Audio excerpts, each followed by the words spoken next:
Hello, everybody, and welcome to Late Night Football. It's finished Everton nil, Manchester United 2 in the Carabao Cup quarter final. Uh, Sorry about that. And it's Manchester United going to the semi-finals of the Carabao Cup. A good performance, and it's the fourth straight Cup semi-final, by the way, for Ole Gunnar Solskjaer. I can't remember the last time he managed that. And if you don't count the Champions League, obviously, I mean, because technically they're still in the Europa League. So, but yeah, I mean, in some ways, yes, it's a fourth straight, technicality, fourth straight semi-final. But a good performance, nonetheless, a good performance. I think two goals in the last 10 minutes kind of flatters a little bit Manchester United. I thought it was one of those games where it was everybody up until the 87th, 88th minute. Everybody had a 6.5 out of 10 performance. I think for Manchester United, probably even for Everton, I think everybody had a 6.5 out of 10. It was just crying out for that X factor, that sort of player that can take the game and take it away. Moment of magic, a moment of brilliance, something that can come out of anywhere, and win the game. But Everton have one of those players in James Rodriguez, but he wasn't available today. And then Richarlison got injured, so they were kind of fighting from underneath a little bit. United found that eventually with Cavani, but we'll start with the first half. We'll start with the first half, and I think the first thing to note was the setup. Because I thought it was the 4-3-2 diamond. When I saw the news, the team sheet, I was like, that's a diamond. At first, I thought it was a back five because I saw Tuanzebe and Maguire starting, but then I realized it's probably going to be Tuanzebe as a right back. So it's going to be a back four, but it's going to be a 4-3-3 diamond. And I think probably Everton thought that as well. There's going to be a diamond, but actually it was a 4-2-3-1 with Bruno and Donny sort of interchanging in those two left hand side and the middle. They were kind of like interchanging a little. Sometimes Donny would play through the center, sometimes Bruno would play through the center, and then the other guy would go out to the left. So I thought that was interesting. That was a bit of a nice tactical. I'm not getting the word here, but a nice tactical switch or a nice little wrinkle from Ole Gunnar Solskjaer. And I think it somewhat caught Everton out that United were playing a 4-2-3-1 because they were expecting a diamond. So at times they were and I think also in the first half, the first 30 minutes, I think the pressure was getting to Everton. They were playing at home in front of fans. They don't make these kind of games like quarterfinals, or these kind of late round cups a lot. They don't. A lot of the players in that team don't have that experience. So there was obviously some sort of trepidation, and that was causing a lot of errors. They even had Robin Olsen, who hasn't played a lot this season. So there were a lot of errors that were happening in the first half, and United were getting chances, but they were missing them. And it reminds me of Cavani because whatever I've seen of Cavani, and is that he's not a clinical striker. A lot of people think he's a clinical striker. He's not a clinical striker. He's one of those guys that he needs 4 or 5 chances to score a goal. And you get that when you play in Ligue 1 for PSG. You get 4, 5, 6, 7, 8 chances in a game, and you can score goals. But at a team like where Manchester United are right now, and in the Premier League against a team of Everton's caliber, you're not going to get those many chances usually. And he didn't get that many chances the first half. He got a few good chances in the first half, and he should have scored. He didn't, and that was a problem. I thought initially after that 30-minute spell where Everton were kind of trying to figure their way through the game, they were kind of like they're trying to figure out what United were playing at. They finally, they were also, I think, probably flummoxed a little bit with the United's high line, is what I heard as well. That United were playing a high line, and it was causing Everton problems because they couldn't get in behind the defense, which I thought made sense. But I think more importantly, it was just the fact that the indication was a little bit too much, and the fact that United had sort of switched from a diamond to a 4-2-3-1, it kind of created some issues. And then I think eventually what also started happening was that Cavani and Greenwood started switching as well. So you had like two side switches.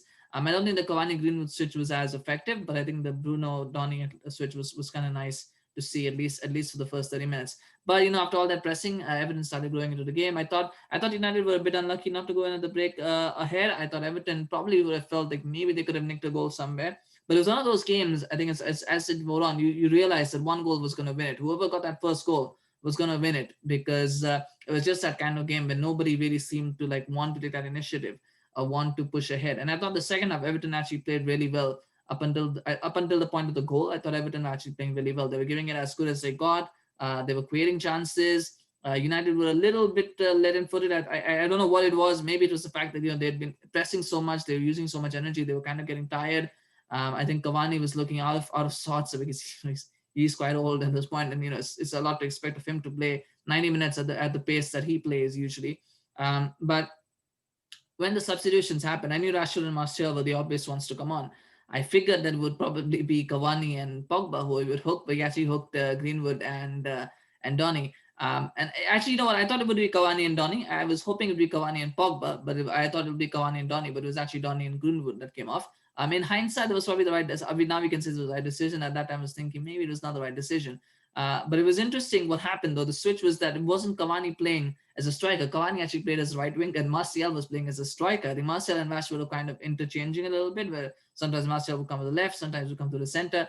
Again, I think that was trying to catch Everton out, but the problem with catching with Cavani is he doesn't have the pace to play as a right winger. So even though Everton might have been flummoxed for a little bit, I think that the fact that he could not hurt them with his pace kind of created a problem. But that also actually opened up how the goal came, because I think what really happened for that goal, and the thing is, the way that goal came is there was a lot of space, I think, for Matic to make that pass. I can't remember. I think it was Matic. It was who made that pass to Martial, and I think the whole defense kind of dropped back because they realized Cavani doesn't have the pace. So they thought, you know what, we'll let him have the ball if because he's so far out on the right. If he gets the ball, it's fine because he's not got the pace to hurt us, so we can catch him out. So they kind of dropped back to let Martial have the ball. Martial passed. It was a very good pass to Cavani. That was really good. But that first touch from Cavani was important because instead of trying to go straight, he actually cut inside. Because for a while he was trying to go straight, he cut inside. And when he did that, he actually took out two defenders.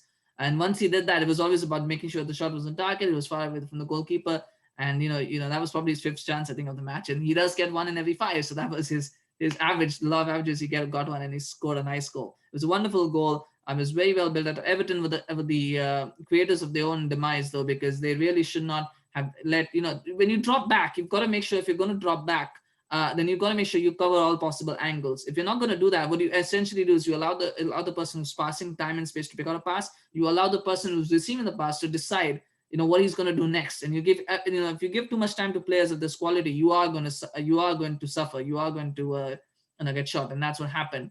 I mean, that was it. And after that, it was a case of Everton pouring forward. I think there was like maybe two. There was Bruno's chance that he hit on that he hit against the post. There was a chance for Rashford, which he hit straight at the goalkeeper. There was a chance before that for Rashford, which actually threw out for a corner. So there are three chances. They could have easily made it like 3-0 or 4-0 by the end of the game. But then finally, last kick of the game, Martial mercifully puts the ball into the back of the net after a pass from Rashford. But I think it's one of those goals which Everton pushed forward. We saw this in the game in the Premier League as well, where Everton pushed forward and they leave spaces at the back, and United have the pace to counter. So I thought tactically, Ole, I think he got it spot on. I think he got things spot on. And again, what we're now seeing actually is a lot of variation in the way that United are playing, and this is causing problems. And this is something that they need to keep doing. They need to keep providing these variations and these these little switches from time to time is good. You don't even want to do too much because that unsettles teams and players. But doing little bit in-game switches, little bit of tactical tweak here and there, it really helps. It helps the players because it allows them to to kind of not necessarily be doing the same things and be like getting frustrated, so they can kind of switch a little bit. But at the same time, it also affects their position because they don't know what United are going to do, and that is really useful. So I think we're seeing that now, that variation. That's good from Oli, and we need to see that. We need to consistently see that. That was good.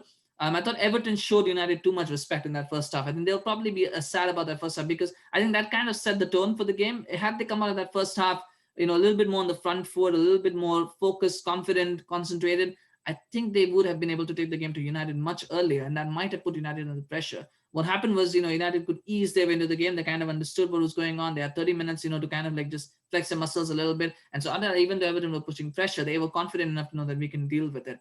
Another thing about Everton is that they use the long balls a lot, and that's good because they have Calvert-Lewin, they have Yerry Mina, they have players who can make use of their height in the box. But after a certain point, it starts to get predictable, and you can start to figure out, what, if you block out these players, it's all coming through headers, it's all coming through crosses. So Everton need to find some variations in the way that they play. I understand a lot of players were missing today, but they've got to look for some variations in the way that they're playing, because if they don't have that, it gets predictable, and after a while, it stops being effective. So they need to focus on that. But on the note of players, like I said, I don't think anybody. For the first 85, 86 minutes, I don't think anybody played more than a 6.5 out of 10. I think that it was a game and nobody really stood out. And but then of course Cavani came up with a little moment of magic. It was a bit of a assist from Everton, and then the way that they all drop deep and drop back. But was a little moment of magic from Cavani that made the difference, and that was all that it took. It was just that one moment of magic that this game was crying out. But if you were giving ratings, But the first 85 minutes, you probably wouldn't give anyone more than a 6.5. Maybe somebody might get a 7. Maybe somebody might get a 6.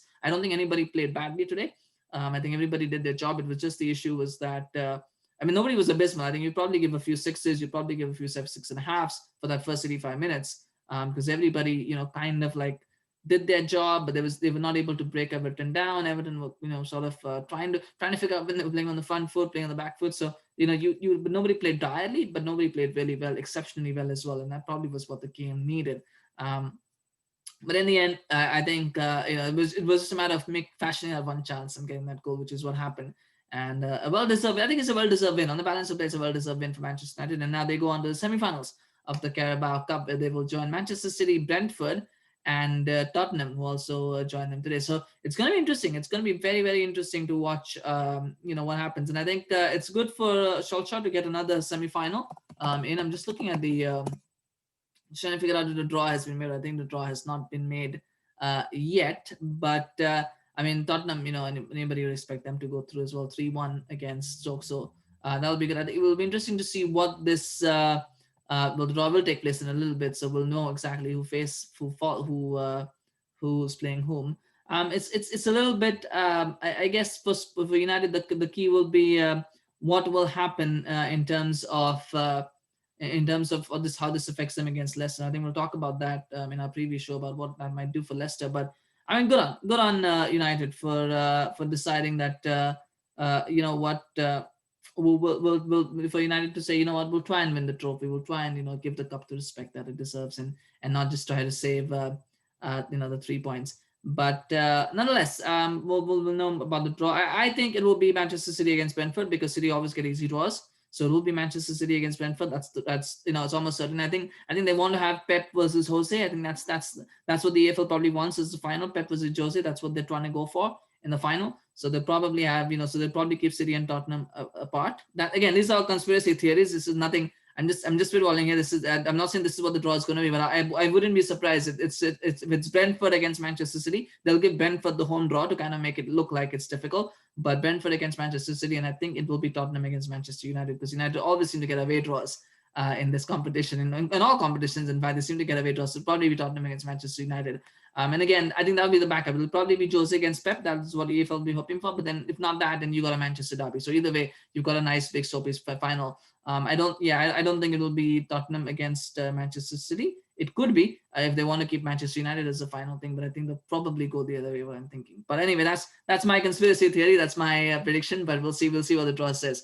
But thank you for watching. If you enjoyed this, smash a like. Smash a like if you were happy with Manchester United winning. Let me know what you thought of the game and what do you think was stood out for you in this game. I thought there was a lot of interesting things to pick out, I think, for this season. But let me know what you thought. Please remember to subscribe to the channel as well if you're new. Really appreciate your support and helping this channel grow. And have a good evening or morning, whatever time you're watching this. And enjoy the rest of your day. And I will see you soon. Take care. Bye-bye.